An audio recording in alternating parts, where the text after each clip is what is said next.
Hey, what's up guys? So in this video, we will see how to enter vibration settings on the Oppo A5x. Now to do that, first of all, just open settings, then tap on sounds and vibration.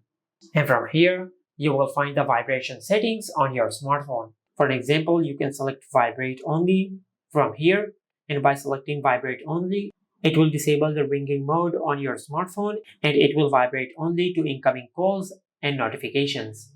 And if you select ring, you will be able or disable vibration mode while ringing. And if you enable this toggle, your smartphone will vibrate when you receive an incoming call. And if you disable this option, you will disable the vibration feature for incoming calls.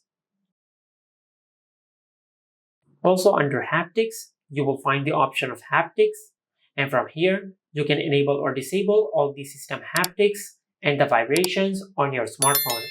If you disable this option, you will disable all the haptic feedback on your smartphone, and if you enable this toggle, you will enable the haptic feedback for touches and swipes and much more.